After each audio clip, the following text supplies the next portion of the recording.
So if we can call to order, if we can pledge allegiance. Sorry. I pledge allegiance to the flag of the United States of America and to the republic for which it stands, one nation, under God, indivisible, with liberty and justice for all.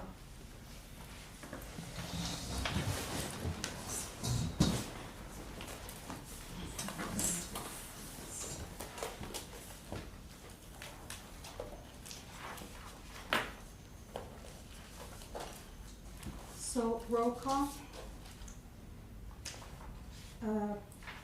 Councilmember Elisa Segarra, Chair. Present. Councilmember Rick Garza. He called to be excused. Councilmember Vanessa Perez. Present. Mr. Javier C. Villarreal. Present. Mr. Felix Velasquez. So we do have a quorum. Great, so we will call them to order. Yes. So for the approval of the minutes for July 13th, 2022. Motion to approve, please. Second. I did not receive any public citizens or comments.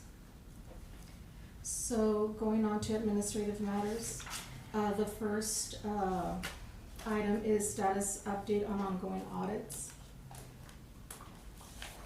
And that's just, we are pleased to provide you for the following updates.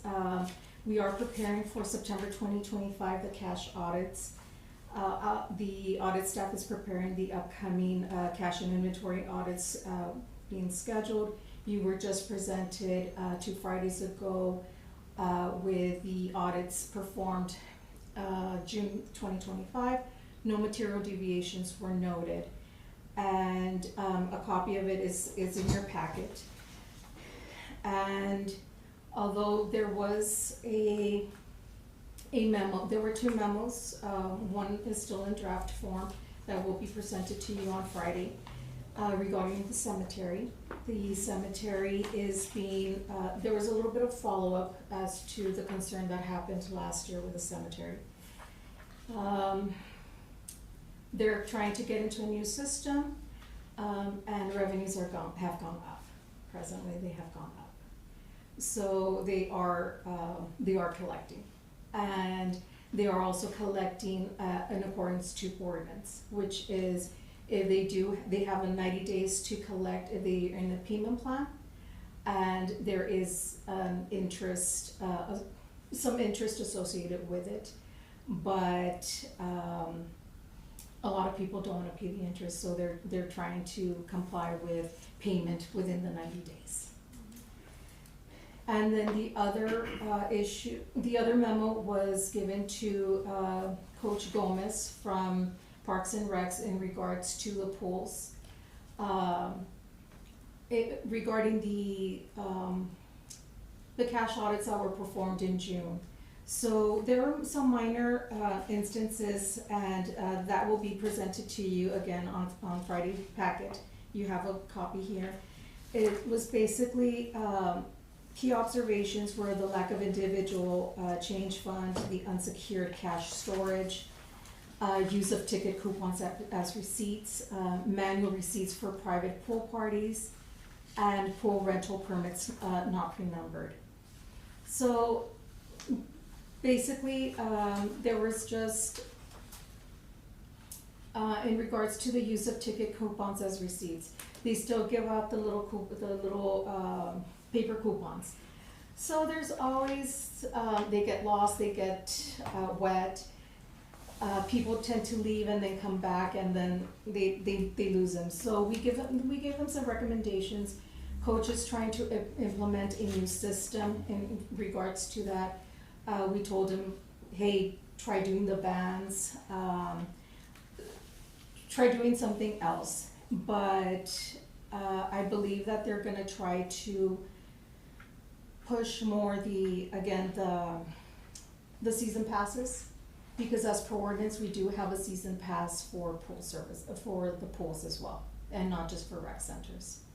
And one of our recommendations was maybe if we up the daily charge it'd be more enticing for them to get the season pass.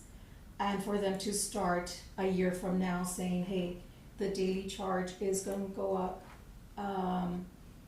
Try looking at, I believe it's $25 to or $30 for the season pass. It's unlimited, they can go every single day. And it would be more beneficial for us as to the intake of all the intake volume of cash, as well as for them just to flash their cards, and they're permitted to be in. So again, that's something that coach is looking into. So we're looking. Another thing that explore additional revenue opportunities was the introducing a concession stand that offers refreshments and poolside items for sale. Not right away they're like, oh, nachos. No, just try doing the just waters, sodas, anything that's really protected, that you really don't have to handle. And Coach was very, we met with Coach Gomez and his Joe Valdez as well, and they were very receptive, and he has the memo, his response attached as well. And again, this wasn't because of the violations were very notable, but it was more just for just to condense it into maybe streamline the pool, not maybe, to streamline the pools and recreational centers.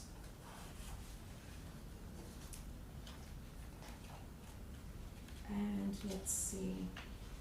So we are still working on the engineering department for the building inspections review, as well as the Max Mandel Golf Course compliance audit.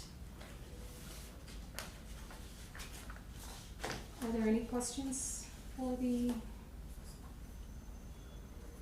I have a question. Yes, ma'am. Why is the LNN pool only received $3 in revenue? For the whole month? That was a day. It was just, Oh, this it was is just just, that day? yes, it was just that day. So for the one day in summer, they only had $3? More than likely, it was at the time at the time that they went, it was very early. And so they had just received $3. My understanding, they opened till 3 o'clock in the afternoon, and they closed till 7. And since we only work till 5, or our work is till 5, we're barely getting our feet wet to when to go to the pools, and I believe we just went very early at that There was only time. one person in the pool? One One or person by two. themselves? That I can't tell you. Is that not part of the auditing process to kind of, because how do we know that people aren't swimming for free? I really didn't, let's see. I can certainly check to see if there was any, at what time it was, and I can get back to you. Do we have cameras on the pools? I don't know. I mean, I've gone by Bartlett because Public Works is there, and at 2, 3 in the afternoon when it is open, there's maybe 1 or 2 people in there. I have seen that, but I can definitely get back to you whether or not those $3. It seems like a really strange number, I believe more it's the time that we went. but even then, at 3 o'clock, 4 o'clock, 5 o'clock, It was during the weekday. summer. That's true. Yeah. Anyways, Okay. Even with the rec center, it's $5. Yeah. Down below.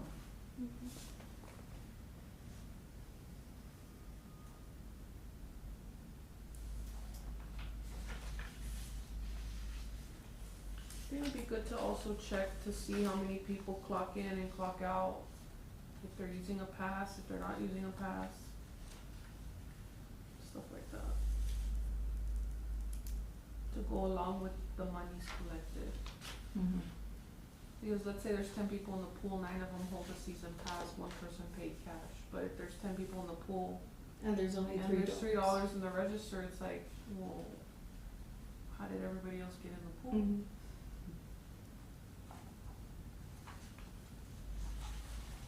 What we do is that it's the tickets, we check the number of tickets, so that's how we base ourselves off of. But no, I understand where you're coming from. Yeah.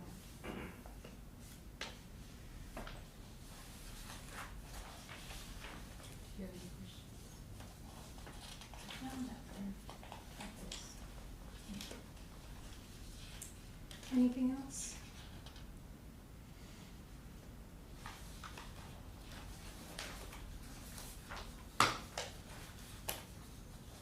I'll get you that answer by. I mean, it's not a big deal, it's more just trying to understand, like, Mhm. if we're just looking at. But there is no activity at the rec center other than, I wonder what that is.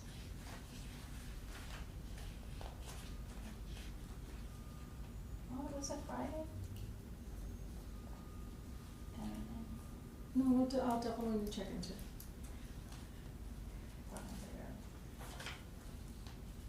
So that's the status on the ongoing audits. The next item is review of internal audit documents. So,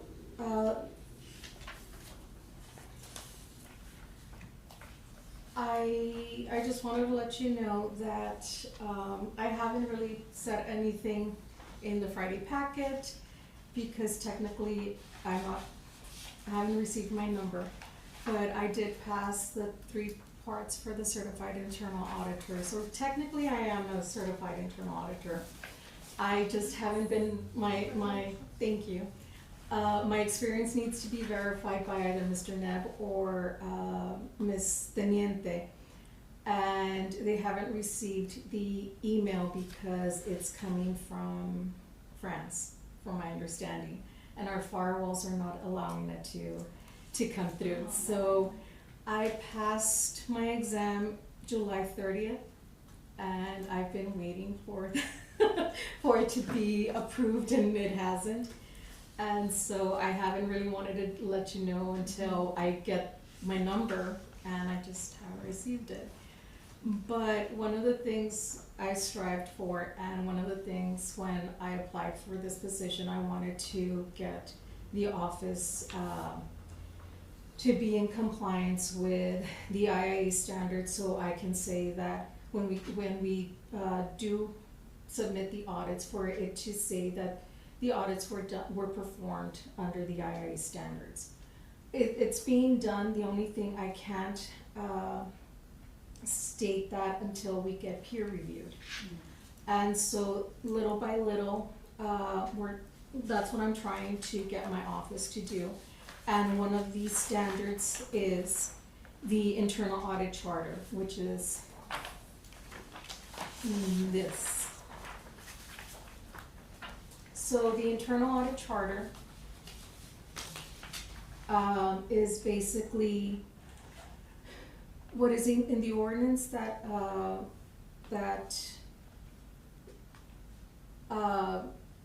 created the office. Basically, the purpose of the office, the mandates as to giving me the authority as to go and audit, all of that needs to be done in the charter. And it just gives me the what it is my office does, that I report to council. Functionally, I do not report to city management. I report to city management or to city manager, just for administratively. So city management basically approves my leave. When I'm not here, I let them know, and of course I let you know sometimes as well during the Friday packet that I would be out. But they approve some of my purchases, things like that. So administratively or operationally, it's city management, but functionally, it's you all as a council that gives me directive. And so that's just basically what is stated here in the internal audit charter, that my work is being done independently, my reporting relationships, and that I can go and audit, as well as all the departments, as well as programs and vendor or contracts for vendors, and as well as that you as well as my roles and responsibilities as to my ethics and professionalism, because not only do I have to abide by the ethics here in the city, but the Institute of Internal Auditing also has their own ethics that I have to abide with. And it's basically, now that I'm a CIA, it's sort of like the CPA, that they have their own certification, so I abide with those as well. So really the charter, it's part that I would have to bring this to you on an annual basis to City Council and have the mayor sign off on it. And it's, again, this is just in addition to the ordinance that I already have. Formality. Yes. I have a question for you. Mhm. Does management or does staff ever like give you directives or give you a hard time? Part-time, no, but city managers can give me directives, and it's really city manager. And I do have a formal sheet that he signs off if he has a request for a directive. And do we get a copy of whatever he's asking you to do? Usually I do give you in the Friday packet, I do give a little synopsis of it. I can certainly start giving you the request itself, Probably. but kind of like for the Friday packet done, that I submitted August 22nd, the solid waste franchise fees, that was the first request that I received this year, so it was 25001. At the request of city management, a limited review is underway to assess the solid waste services department's administration and oversight of franchise businesses. So yes, there is the directives from council are given to me either through council, or if you want to put an item and you give me directive right then and there.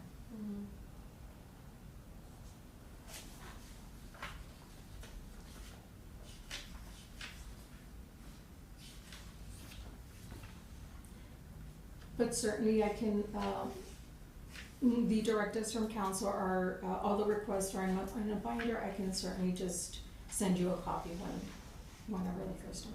Well, I would say the oversight of the franchise businesses, I mean, it's a topic that's been brought up at council. And it was, I requested that management look into it, so I don't think we voted on it, but that was definitely an inquiry that I made at council. How long ago was this? It's ongoing, it's been several times, but this last meeting. Oh, okay. No, because it's been, I think it's been a month or so. And this was something that,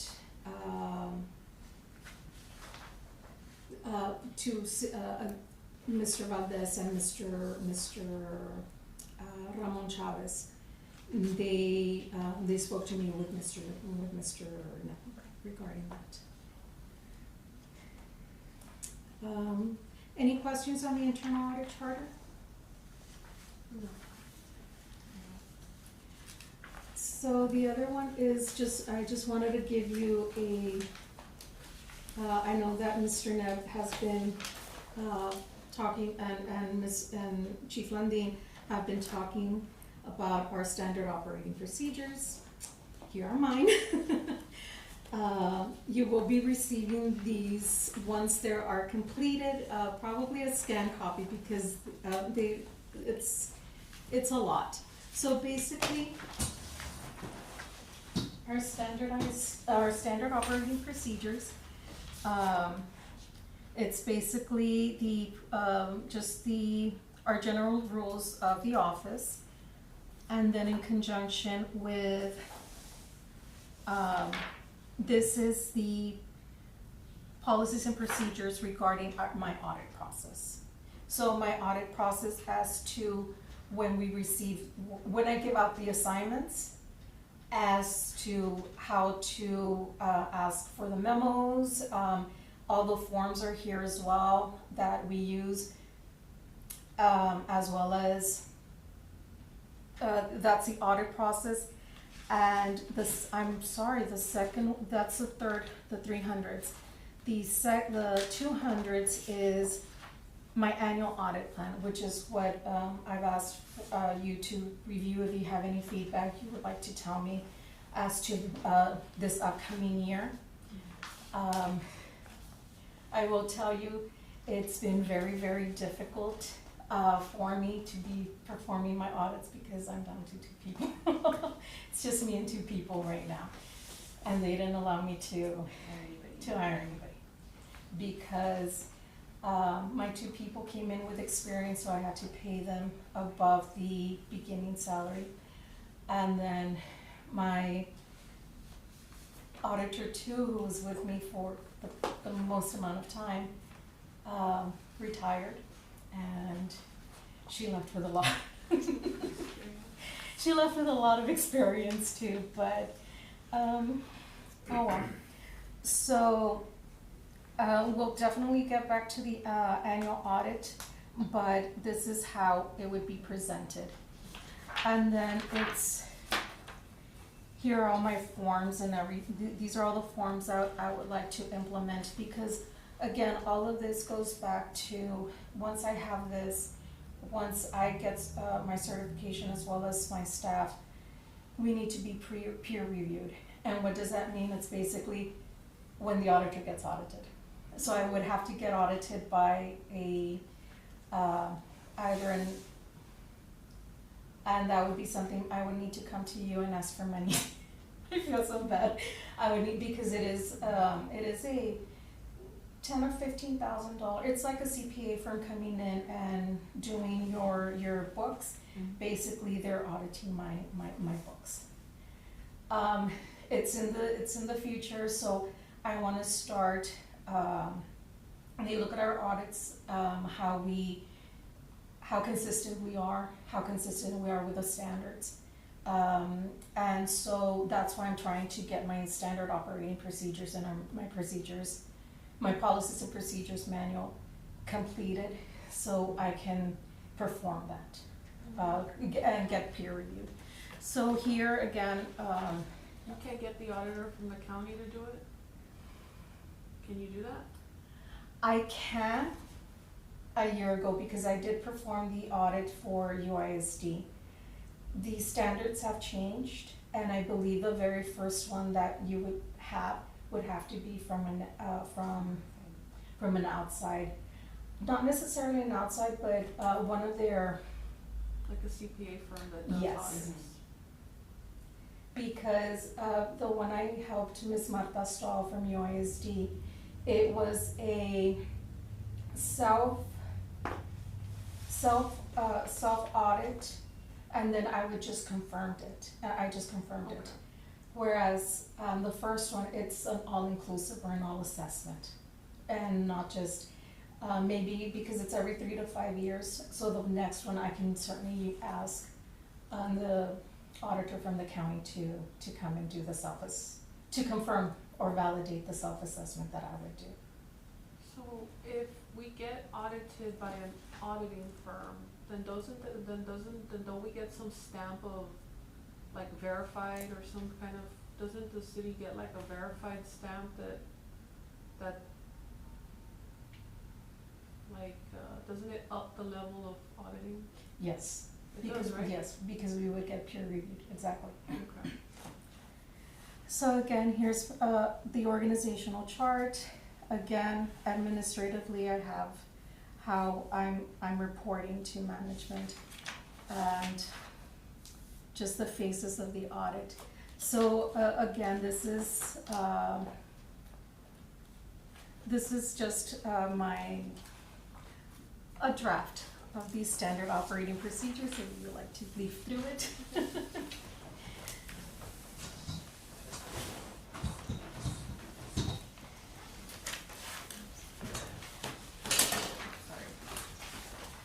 And so, going back to it's the standard operating procedures, and again, it's part of the policies and procedures would go in conjunction with that, and they're there. And I'm hoping I know that Mr. Neb wants everybody to submit it by January. I'm hoping that by December I can submit it to council for approval, so that they can be completed. Both my standard operating procedures and my policies and procedures may. Any questions? Just looking at your list of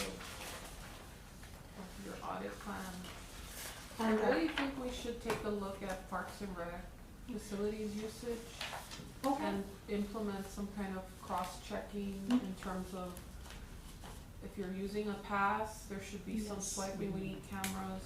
No, yes. And if people are paying for something, that we log it, but we cross-reference, and we cross-reference with the usage, because just wanna make sure that everybody's paying. What is due? Yes, no, of Yeah. course. This is this year's, but I really wanted to get your feedback for this upcoming one. I will tell you, the cemetery, it was it ate up a lot of my time last year because it began in May, didn't end till November. Lots of layers to uncover. And then I did lose an auditor. I wasn't able to hire anyone at that moment. This year, I'm hoping that by next week I can upload the job requisition and have someone in the first or second week of October. It's already the new year. Because it does take between a month to a month and a half for the whole process to go. And it's not anybody, it's just putting it out there, getting the resumes, that takes a week or two. Interviewing, and then the selection, and then they have to verify education,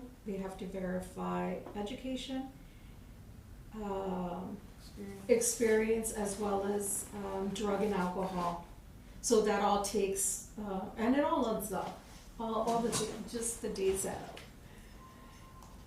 up. But yes, I'm disappointed in myself that we really haven't been, I feel that I haven't been producing as much as possible, but I've had limitations, and I'm hoping to get back on track this upcoming year. And please keep me for next budget. If I have one unfunded position, if you can fund it, I'd greatly appreciate it. I know Mr. Esparza wouldn't be happy with me, but please keep me in mind. But no, definitely. Are there any other feedback you would like me to for this upcoming year?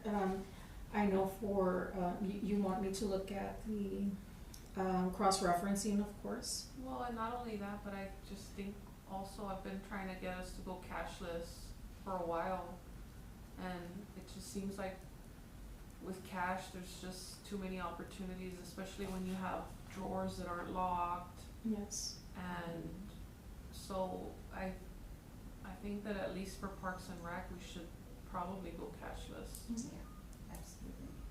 So is that something that your office would recommend to us? That would definitely.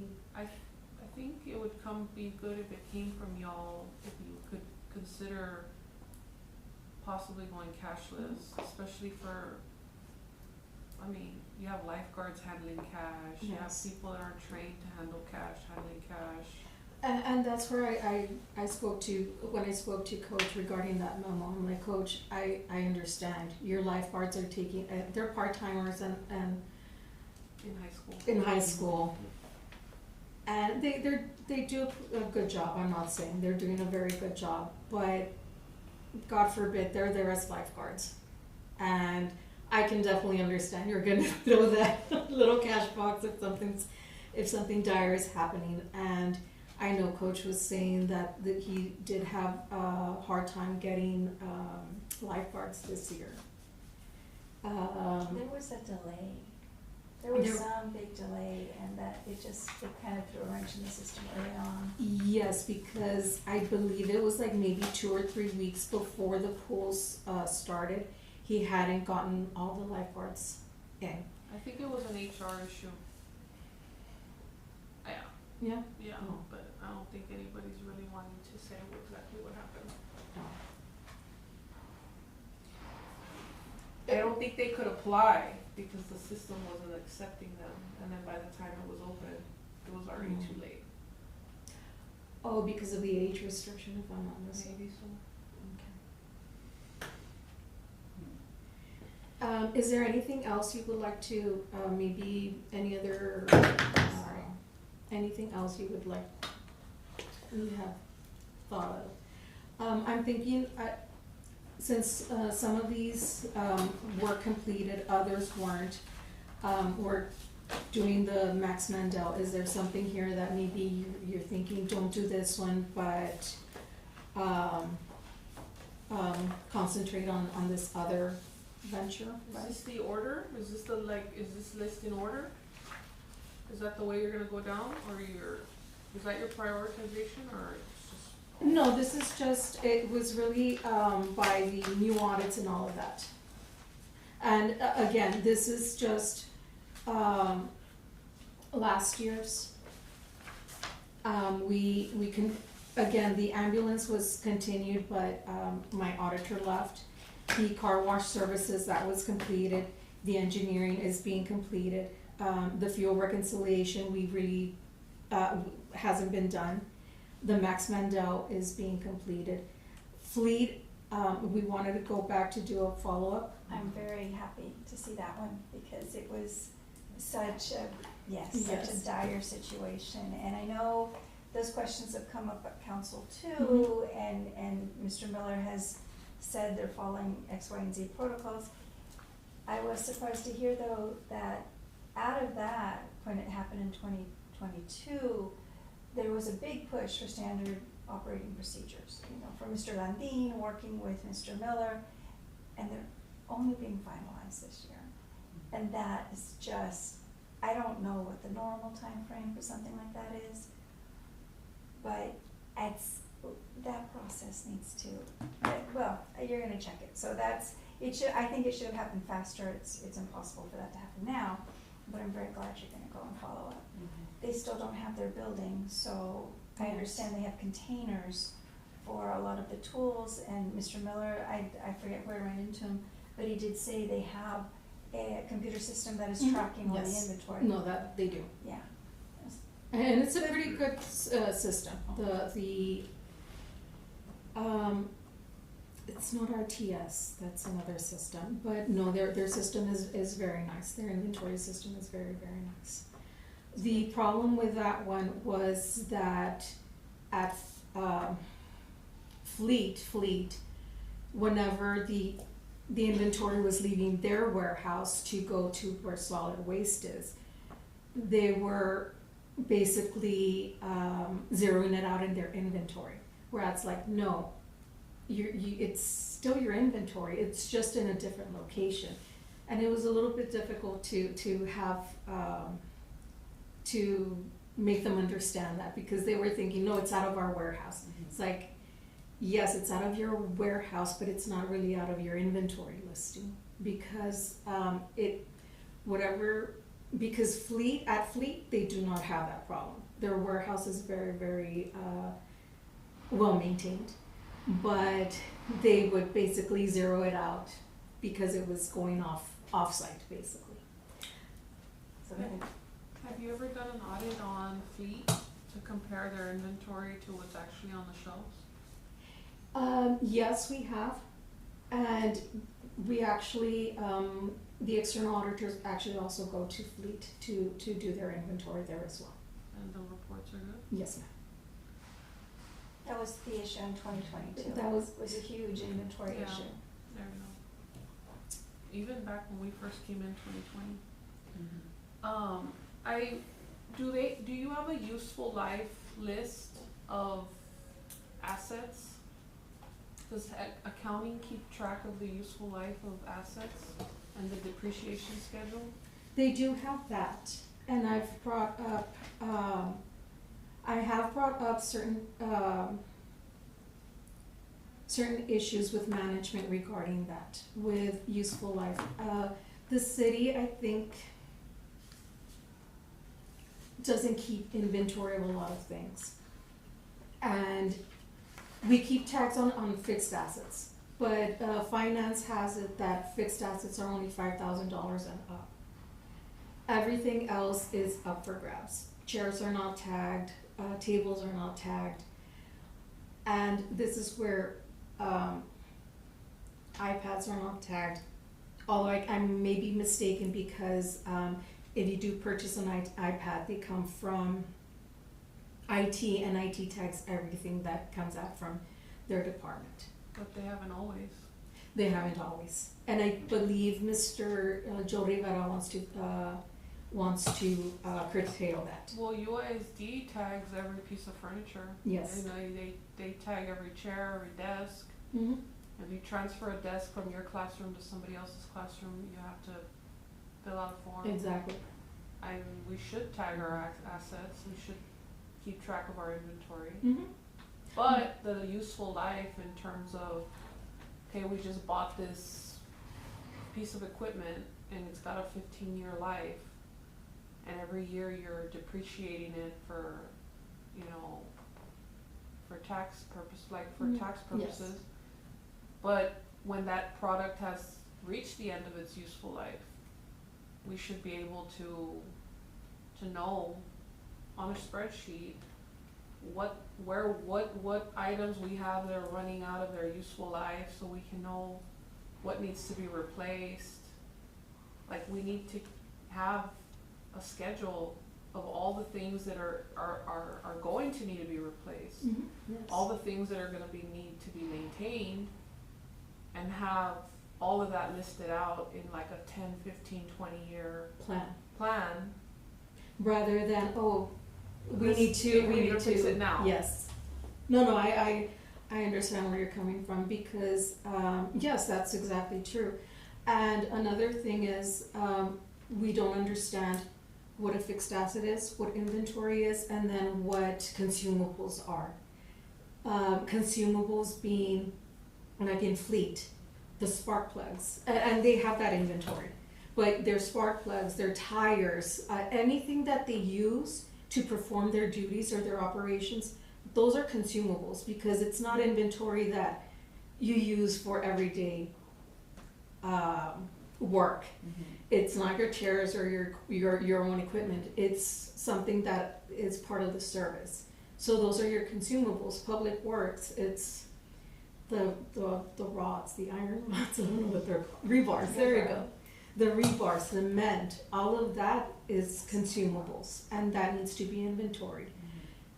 You're absolutely right, because I'm thinking of pools, those chemicals, and they're expensive. Crazy expensive. And they need to have it inventoried, because, I mean, here comes August, are you down to your last bag of chemicals? I mean, I don't. Well, there's no way for us, for example, spark plugs, right? Like, you can say, well, this car needs, 8-cylinder, this is an eight spark plugs for this one, this is a four for this one. And even though it's a consumable, you can still say, well, we performed this many checkups or on this many vehicles, and so, well, this was so many cylinders. Yes. So we should be down 80 spark plugs, but we're down 300 spark plugs. So what happened to the other 200 something spark plugs, Yes. right? Yeah, exactly. You know, I mean, you don't wanna get down to like the pen, you know, every pen No, or yes. every piece of paper, but there is reasonableness in terms of like managing those items that seem to deplete faster Then than reason without justification on where it went to. Like there's this deviation there, but not, yes. you know, like rebar, right? I mean, that stuff's expensive. It's Mhm. like, well, I laid this many feet of concrete, and so it took more or less this much rebar, but we bought 10,000 feet, linear And- feet, and we're down to 2,000 linear feet, but you only installed 1,000. exactly, right? Yes. And so it's too easy to get stuff to get Yes. unaccounted for. No, I absolutely agree with you. Yes. So I do think we need systems in place for that kind of stuff. And one of the things that my staff and I, once they come back from doing their audits, they're like, we need a system, an inventory system. And I hear various different programs.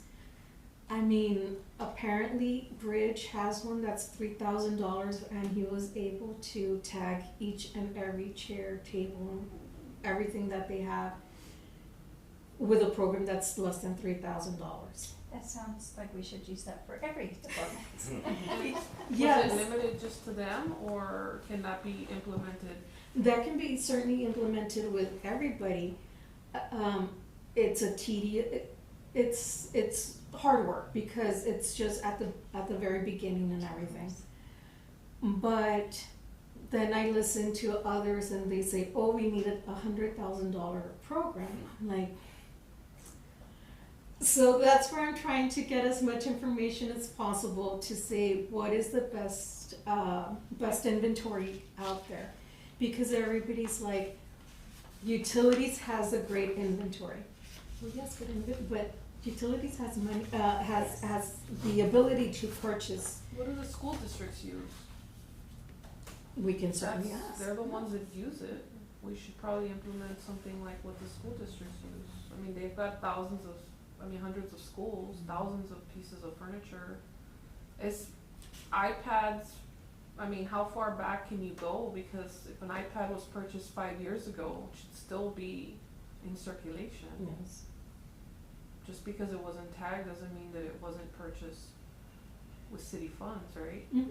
So can you all track down those technology purchases and things like that? I mean, one of the ways we can track is through purchasing, through the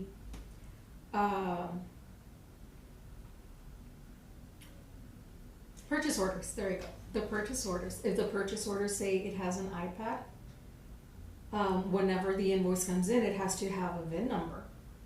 So I would go to the department and say, "Can I look at your purchase your iPads?" And one of them has to have this VIN number. And the VIN numbers in iPads, it's actually in the settings themselves. You did say that IT is doing that, right? So that they're doing they're tracking all that, even though it's outside of their department? They are trying to track it because from my understanding, if you purchase anything IT related, electronics, they want to make sure that it is being received at IT. How long has this been going on? It hasn't been that long. A year? I think they're still having problems because departments, actually was speaking to the purchasing agent today, and he's like, "How would you recommend?" And I'm like, "Well, my recommendation would be between Mr. Rivera and Mr. Mata to have a policy and say, if you order anything electronic, it has to be delivered to, or it has to be received at IT, so it can be tagged and then given over to you. If possible, anything when maybe I can ask the purchasing agent. It's like, if the code says the consumer's code has to do with electronics or computer components, maybe they can't, it can trigger something that automatically the address goes to IT for receiving. Or just no purchase orders will be approved for anything electronic unless it comes Through IT. first, or Yes. whatever, or IT has to order it. You transfer the money to IT. That can be, yes. All orders for electronics need to go through IT, and that department can transfer the money for. And that's actually another thing that I had spoken to management. Mr. Nutt sometimes doesn't want to see me because I start doing it more like, you should do this, this, and this. But I come from the county, and with the county, it actually has your idea that we began for the county auditor's office that we had a 5 to 7 year plan. So we were around like 30 people, 25, 30 people. So half of the computers, there was a rotation, like every 5 to 7 years we would get new computers. But it would come from bonds because we would buy it in bulk, like 10 to 15 computers or the whole set. So we would do it as to like, okay, we need computers, we need monitors, we need scanners, we need some printers. So that was done as a whole. I mean, here it's very difficult because it comes from your own budget, and I mean, I've gone to departments that their computers are very, very old. And it's the department's responsibility to find the monies for that. And sometimes there really isn't any money for that. But that's also a security risk, because if your software's outdated, then Exactly. there's firewall issues. Exactly. So it is an IT concern. And so when I brought it up with Mr. I think Joe Valdez was there, he's like, sometimes maybe the rec centers don't have to have the most updated equipment. If it's 5 to 7 years old and if it's refurbished, maybe your computer can be like, have everybody in a timely on a timely basis to be looked at, like how you said it before, like the useful life. Mm-hmm. And There are ways for the IT, so it depends on what departments can have a closed loop. Because anything that connects to the city system should be updated with the firewall. So you can't have a rec center that they barely use the computer, it's 15 years old because they barely use it, and somehow it still communicates to the city system, because that's where the weakness is, and that's the firewall that gets eaten. So, but you can have systems that if you're not using it, then it's just for this purpose and it doesn't connect to the mainframe. or if it just runs one particular program, Mm-hmm. it's good enough for just that. I mean, all the firewalls are there, but it's just it just runs one particular program. I mean, I have like 5 to 10 programs sometimes, like my Adobe, the Word, Excel. I mean, this week I had like 5 to 10 programs up at the same time. And when I run reports through the AS400, I know the green screen is not pretty, but 1988 software. but all I can say is that kudos to the IBM platform, because when I run a 1,000 page report, it doesn't go down. It gives it to me, so there's that. There is that. The reliability. The reliability is there. Like an old car. You still use it? Yes. Mhm. That was with the city like 7 years, 8, 9 years ago. We have Naviline, which is the prettier version, Okay. but it's just too slow for me. Wow. Like my, But the system, I mean, IT obviously is checking it, making sure it has Sure. all the Yes. security that it needs. but again, if we do, because I was with the city when they transferred to the new, I'm sorry, with the county. We also had the IBM program, the Mhm. platform, the AS400, and we moved to the new, web-based, I believe, $20-some million, and this Oh. was like several Yeah. years ago. Yeah. Yeah, it's expensive. It I mean, at is. some point, we're gonna need to make the investments. Well, we did invest a lot in technology, I mean, but I don't know exactly what they This- bought. The software though, that runs the city.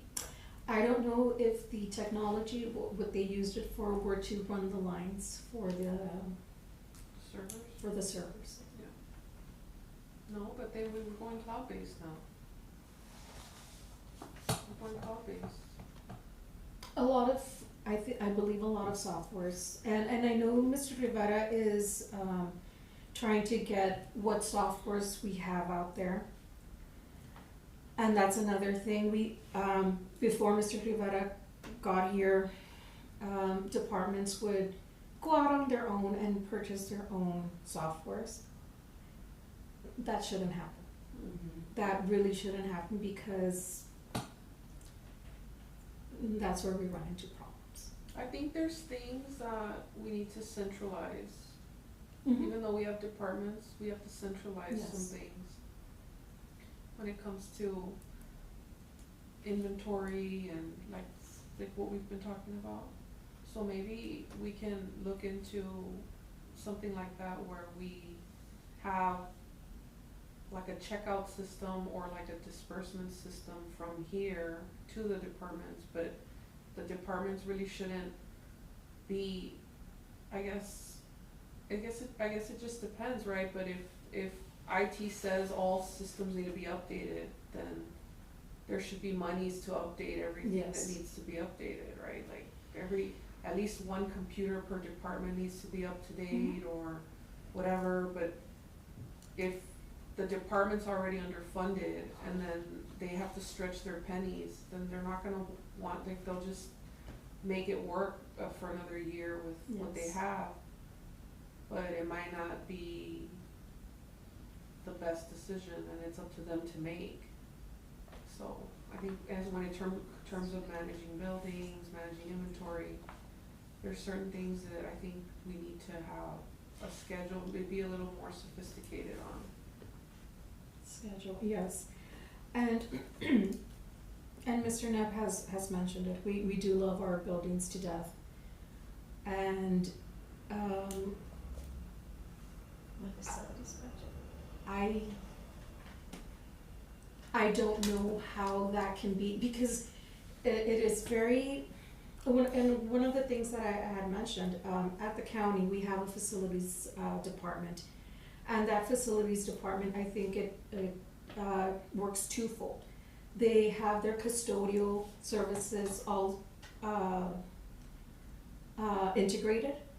So it's basically, they lead them, it's not like, oh, you have a custodian or someone in each department. No, they actually fall under, the umbrella of the facilities management. And then so that's like the custodians, and then the other part is building. So that at the county, they have master builders, master plumbers, and master electricians. And so we would put in our work orders and things like that, and here it's Mr. Orfila. And each department has their own, like people who do that job, and He just hired a master electrician. but no, with the Parks custodians, and they each have their own. yes. But with the custodians, I mean, I understand it, and I'm not saying anything that I'm too good to take off the trash, because I don't, I do it at home. Yeah. But whenever the individual is off for 2 to 3 days, no one picks up anything. Whereas in the county, it's like, oh, you're gonna be off, you start mobilizing people. It's also good to have them rotate Rotate around. And so those are just things that I just find it like maybe we don't work the best way here. Yeah, It's not very efficient, Exactly. and yet we're doing an efficiency study. yeah. That's not. I think it is a good idea to start having some, talks about centralizing some of these functions, right? And like it's your, I mean, I see with custodial, like why not have a custodial department and then that custodial department disperses It gets deployed, custodians yes. deployed out into the facilities.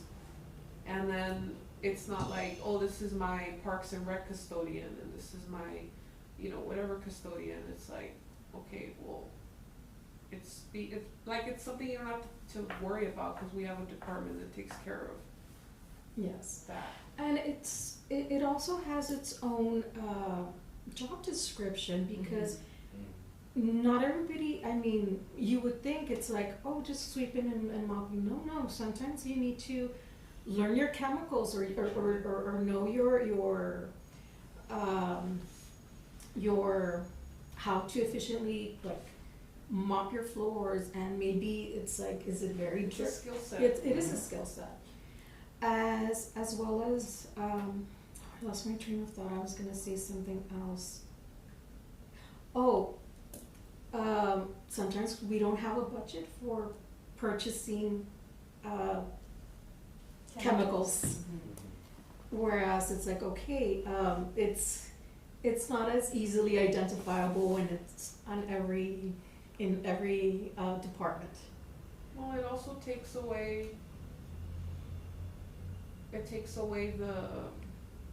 the task list for each director. Like every director has to worry about that when on top of everything else, when you can take that away from them and that's being taken care of by somebody else, Yes. so they can focus on their core function and what they're Exactly. supposed to be doing, planning ahead, right? Like you're taking some of these, it's like us with like cleaning our house and stuff. It's like I can't plan for the week if I'm cleaning the whole house right now. It's like, so you kind of either split the chores with your kids and like get them to help, or you know we eat out all week, right? Yeah. I mean, it's a trade-off. It is. But no, anything else? This is great. No, I think those are already probably a lot of work for you.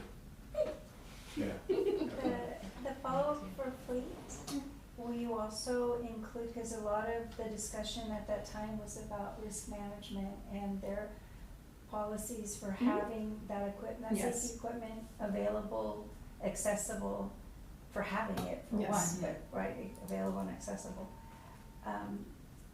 And then Parks and Rec, if you're looking at special events, is there also a way to look at what happens regularly, which I think would be that league play? Because so many fields are, it's a process that comes up every time we talk about baseball, but I know it happens for other regular sports as well, and to make sure that those policies, it's gonna come up with the Buena Vista Sports Complex, Mhm. because Coach Gomez was talking about possibly already renting out, you know, all of the field to some other entity, and it ends up being that if we have community parks that are supposed to be for the community, and yet you've just closed off everything for league play, just some way to know that it's being done in a fair way, and that their community has time Yes. to be there as well, and everything's above board.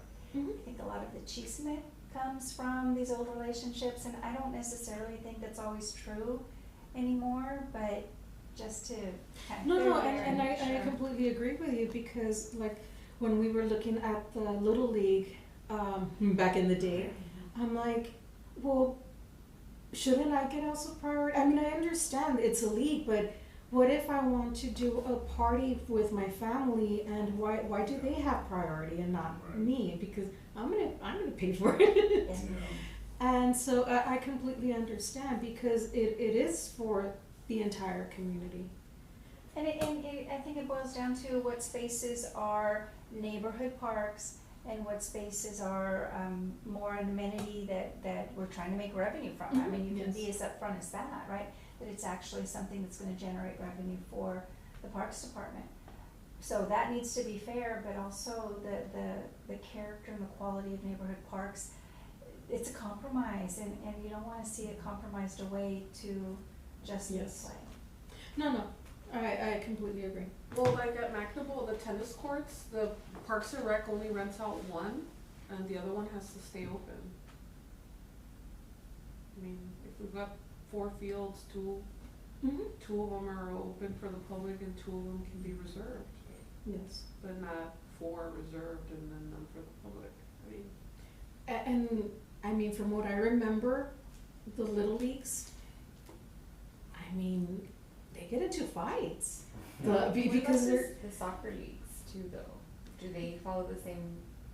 I believe the Process? soccer leagues, it's only at Slaughter Park, if I'm not mistaken. no, we have them at McNable. Macro We Hotel? also have them at Siete Banderas Park I can and La definitely, Madriera. And so I've heard a couple of things about the soccer leagues too, and I'm not sure if it's unclear if they're following a process there. But I it should can, be across all fields that they, how it is with their policy. I can definitely rework the Parks and Rec special events to include, leagues, soccer leagues Uh-huh. and, Well, not only that, but when we first came in, we had a big problem with leagues, making money off of our parks. They make money, like the they, concession stands. no, their league charges a fee, Right, but And then they also, but they don't pay a fee. They weren't nonprofit, it was Right. like for-profit businesses making Mhm. money off of public facilities. the way their, contract is structured is that they play for free and they give us, their financials. The nonprofit status, having Yes. 501c3 status, that Yeah, was but a that change. doesn't really help. department. I mean, yeah, like, it doesn't help us maintain the fields, and No, it I know. doesn't take care of the needs that we have to provide, and then it doesn't really allow for somebody who can't afford to play in a league. Like, Yes. what if my parents don't have money to put me in a league, but I still wanna go play? No, yes. And then like Ms. Cigarro said, there's concession stands. And the concession stand, no, from from what I can recall, I can't recall everything, but they get money from concession stands. They get advertising, they advertise and they keep some money from that. And, yes, it's like $100 to $150 per person, and that's just to, sign up, from my understanding. No, it's a moneymaker. Yeah. But the concession stand, we let them the facility for free. Mhm. So we pay the electricity, we pay the water, we pay everything. They sell whatever they wanna sell and they keep it all. We don't get a cut at all. I know.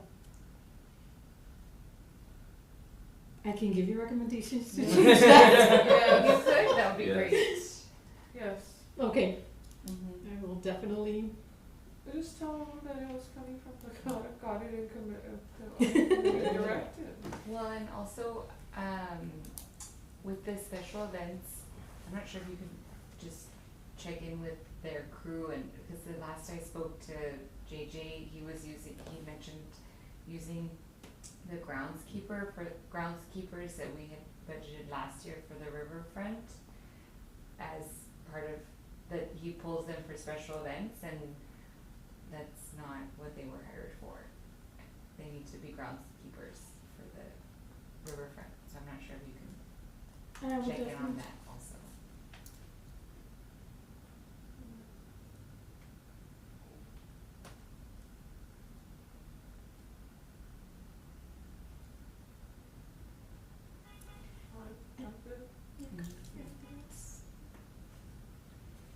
I'm sure there'll be more than Yes. this. Yeah.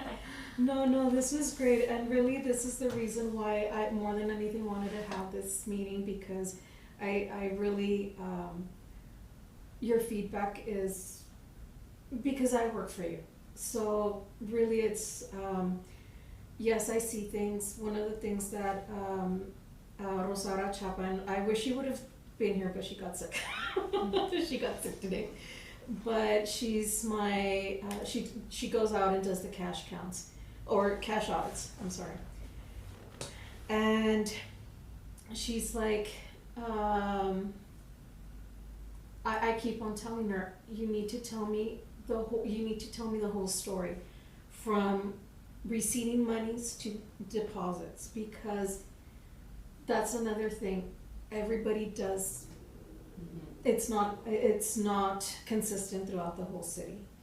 So I'm trying little by little to start adding consistency with finance, to see how it is your receivables. No one should be using, if you have a computer, no one should be using manual receipts.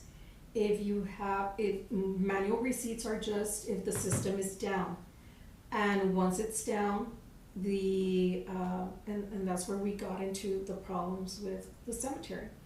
There was no receivables. So that's all information that I need to gather for the whole city, and it's big. We're 3,000 people strong, and we're over 30 departments and lots of divisions. So I'll try to get there. Yeah, can I ask you a question? Mhm. If we were to be cashless, would that free up a lot of her time to focus on other stuff? I believe so. I think we just need to go cashless. Like, just make the policy, no more cash, have a fee schedule online. You can go, if I'm Yes. gonna buy, this is a fee, have a QR code or Mhm. a Cash App. We take Cash App, we take Venmo, we take PayPal, we take Zelle. There should be Whatever. firewalls for Like, all that, yes. We should be able to accept all those things for any service, all departments. The fees are all listed Mhm. on one page, not like, oh, animal services website, Over there. Yes. this website, They drop off the this checks website. at parks. No. If you wanna drop off a check or whatever, that's fine, But because, to not have the ability to pay online. yeah, but right now there's no option. That's what I'm saying, there's no Yeah, option, there's no yeah. option to But pay as online. far as cash Drop goes, off. there's no reason we should be taking cash anymore. I mean, it's 2025, Mhm. like, As long as like it- grandparents pay with Cash App and Mhm. stuff, like, Is there a downtime procedure for when systems go down, and you have to use manual receipts? There is the cash policy does have a procedure if the system goes down. They do have the process is to have a manual receiving book, and then that should be with the supervisor. And then you give out those receipts, and then once the system is back in, those receipts are then fed into the system itself, so they get logged. Is there like some kind of form that says system went down this time, system came back this time, That I'm not sure, not a form, but or something? I know that, I mean, I get emails from, especially animal care, for some reason, we always lose power, either phone power or something, that the phones are not Goes working. to the airport, and the airport stuff always does. well, if we go cashless, then that takes rid of all that. Let the system's down, check again in an hour. Mhm. I mean, sorry, we're not taking cash. We don't take cash. If you wanna bring a check, but just cash or check, and that's it. Even then with checks, it's risky. Money orders. Money Yeah. orders, you're better, now, money order or pay online, Mhm. Yes. that's it. But you're absolutely right, both of you, that we have such a hard time finding information. Fees, I mean, yes, they're in the ordinances, I'm not, but if it's difficult for me to look at the ordinances, because we have a lot, the public or the citizens aren't gonna go and look at the ordinances and say, okay, let me see how much it's gonna be to go and pay for such and such. No, that needs to be part of the centralization Yes. process of, all fees need to be centralized. Mm. List them out by department, but it's all there in one, easy to read, and then when you're paying, you just check off what fee you're gonna pay for. I'm paying Exactly. this, and it's a checkbox. What are you paying for? Oh, are you developer? Yeah, okay, no.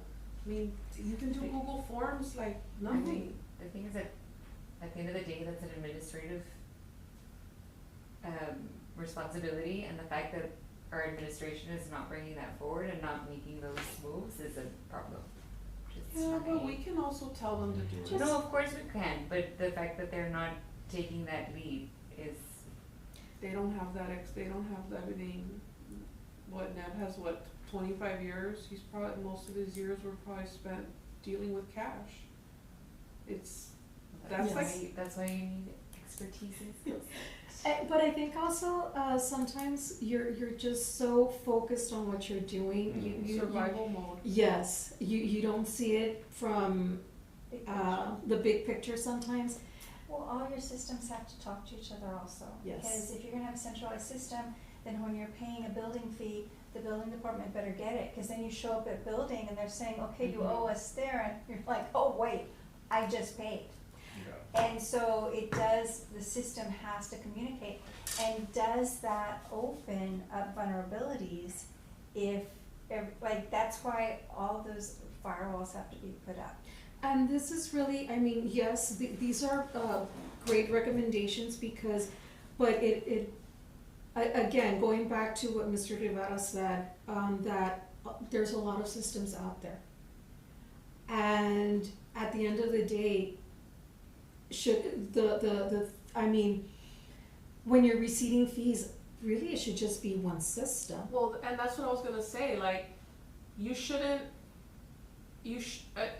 building shouldn't, there wouldn't be a need for building to have a collectibles department, because you would be moving the collectibles to a central location. So what are you here to pay, or a central system, and then, okay, well, here's my receipt, like, it's all collected in, you know, one place, and I have my paperwork here, but not like some other department collected it, or for him or whatever.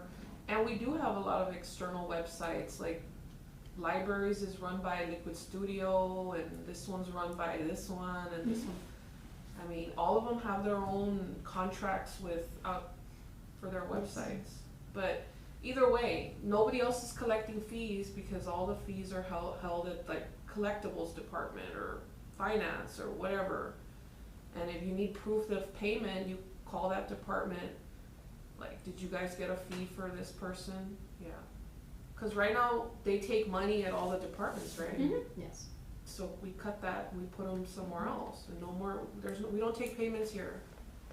That needs to get paid on the website. Look, here's the QR code, you can pay it real quick. Yes. Show me your receipt. Oh, you have an email with your receipt? Okay. There it is.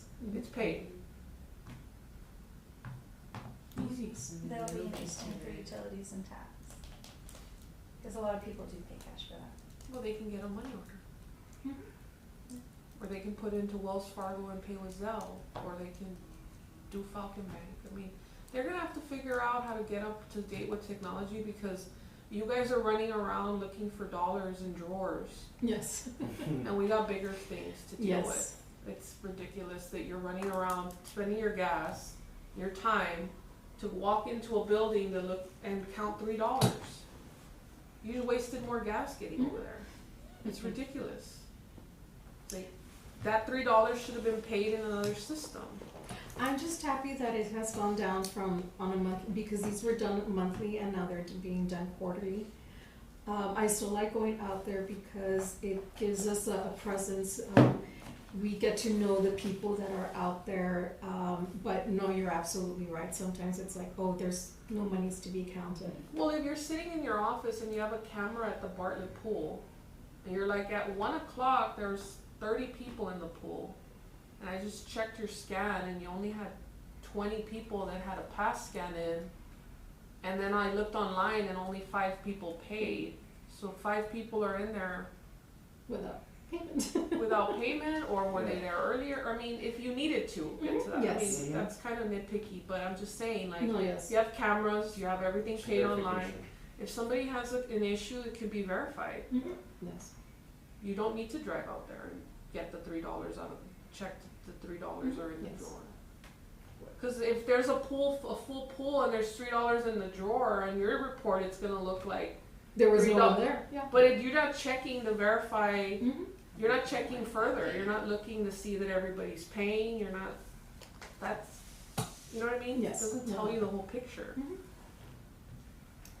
And what if there were supposed to be $20 in the drawer? How do you even know there's money missing? Yeah. That's what I'm saying, you're gonna go, you're wasting your time to go look and say there's $3 in the drawer, but there's really should have been $30 and you have no way of knowing that. Or don't they collect, They collect the little tickets and that's how we verify, but again, But I they mean, get we're, wet and they get lost. Or you don't get one. Yeah, or you just, yeah, They're hey, not just go on writing in. Yeah, If I don't give you one, it doesn't count. exactly. Yeah. the sign-in sheet? because, the sign-in sheets, but I know that the rec centers are pretty good about having sign-in sheets, once they show their season their passes, they have to sign in. But I believe that's for liability purposes. But with a receipt, with the little tickets, it's basically you keep one, I keep one, and it's a No, very they old. scan in. They scan in and they go, there's no log. For the pools? Oh, the pools, I don't know, but like using the rec facilities, you just scan in and go. Oh, wow. Yeah, you don't have to sign in. I know that at the Haynes you sign in, Well, not at Baskin. not at Baskin. Mm-mm. Okay. Just scan and go. What they're scanning, I don't know. Something else to look into. Yes. Well, thank you. No, so meeting adjourned? Yes. Okay. So 7 o'clock. Yep.